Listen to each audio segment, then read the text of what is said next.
Kamusta? Mabuti? For today's video. For today's video, balik na naman tayo dito sa aming private resort sa Nagcarlan, Laguna. Nang nagbakasyon nga ako sa Pinas ay kaliwat kanan lagi ang aming gora papunta sa Nagcarlan, Laguna at pabalik ng Candelaria. Tuwing araw ng Biyernes hanggang Linggo ng hapon ay dyan kami nananatili sa resort dahil walang pasok ang mga bata sa school. At pagdating ng Linggo ng hapon ay gora na ulit kami ng Candelaria dahil may pasok na ulit kinabukasan ang mga bata. At ayun nga, nagluluto ako ng aming ulam for today's video, ang nilagang kalabawers. Bira nga lang mga nagtitinda ng karning kalabaw, hindi katulad ng karning baka na kahit saan palengke may mabibili ka. Pero dito sa Nagcarlan, Laguna ay araw-araw ay meron silang tinda ng karning kalabaw. Bukod sa nilaga, bulalo at kaldereta, ang isa pang masarap na luto sa karning kalabaw ay ginataan. At ayun nga, inilipat namin ang aking honeypot ang pwesto ng aming dining table para medyo magluwag ng konti. Bagyan na nga namin mabuhat dahil may kabigatan din dahil gawa yan sa solid wood materials. Ipinagawa namin yan na pasadya sa RJD Home Furnitures at meron silang branch sa Pila, Laguna. At sa kanila din kami nagpagawa ng bed frame at sala set at syempre hindi yan sponsored kundi sarili naming gastos. Highly recommended nga dahil talaga namang maganda at ang isa pa ay mas mura sa kanila na magpagawa kumpara sa iba. At binigyan nga din nila kami ng free niyan sa bitan ng mug at ng chopping board. Kahit nga ilang linggo na lumipas simula nang na-deliver yan ay hindi ko pa nga inaalisan ng plastic para pil na talaga namang bago.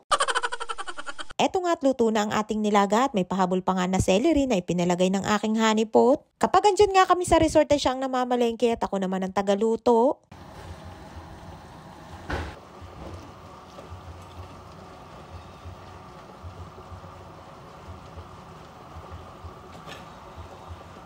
At ayun nga, ready na ang ating nilaga at happy tummy na naman ang mga persons for today's video. Kapag magkakasama nga kami, sabay-sabay kami kumakain at kapag umuwi nga ako ng Pinas ay walang diet kaya naman mas lalong lumolobo. Kapag nasa Israel nga ako ay kadalasan sa tanghali lamang ako kumakain ng kanin at kapag nasa Pinas naman abay halos 3 times a day. At ang isa pa, kapag nasa Israel ako ay bihira lamang akong uminom ng soft drinks pero kapag nasa Pinas ay madalas ay naka-soft drinks lalo na kapag nagre-request sa mga bata. Paano nga namang hindi mananaba ang sarap kumain kapag nasa Pinas lalo na kapag kasama ang pamilya. At ayun nga, ang aking anak na panganay na si Kuya Bob na game lagi sa harap ng camera at yun namang aking bunso ay lagi gusto'y nakatago. At yan naman ang aking pamangkin na si Ian na lagi din namin kasama at siya na ang pinakabata sa kanilang magpipinsan. At pagkatapos nga namin kumain ay oras naman ng linisan at kapag nandyan nga kami sa resort ay wala na kaming ginawa kundi luminis na ng luminis. Nung umuwi nga ako, hindi pa yan tapos na tapos at mayroon pa ding mga ginagawa kaya naman kapag nandyan kami ay paunti-unti naming nililinisan. Kahit nga nakakapagod ay sobrang saya naman at ang sarap sa pakaramdam na nakapagpundar ako niyan mula sa hirap at pagod ko sa Israel.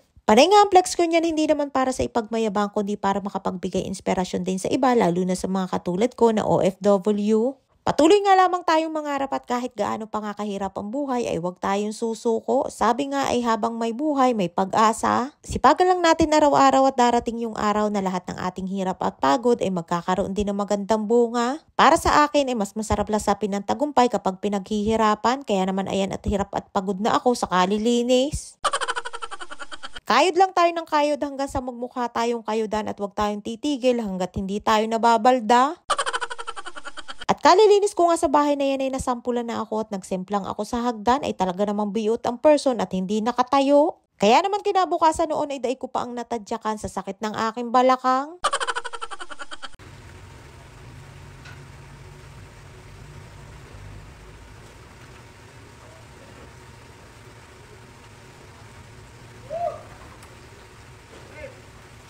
At ang isa pang dahilan kung bakit todo flex din ako niyang resort ay syempre para i-promote na din. Kaya naman kung napanood mo ito ay isang follow and share naman dyan for today's video sa aming page na Aqua Infinity Private Resort and Events Place. At sa aming mga future guests ay panigurado mag-i-enjoy kayo dito. Solong-solo nyo ang buong resort, tahimik at malawak ang buong lugar. Kaya kahit magtatumbling ka dyan at magpatiwa-tiwari kay Carry Bells lang dahil sa lawak ng space sa labas. Ay siya, hanggang dito lamang ating kwento for today's video. Maraming po salamat sa inyong support at laging panonood. Mag-ingat po kayo palagi. And please subscribe to my YouTube channel. Please follow and share. Salamat!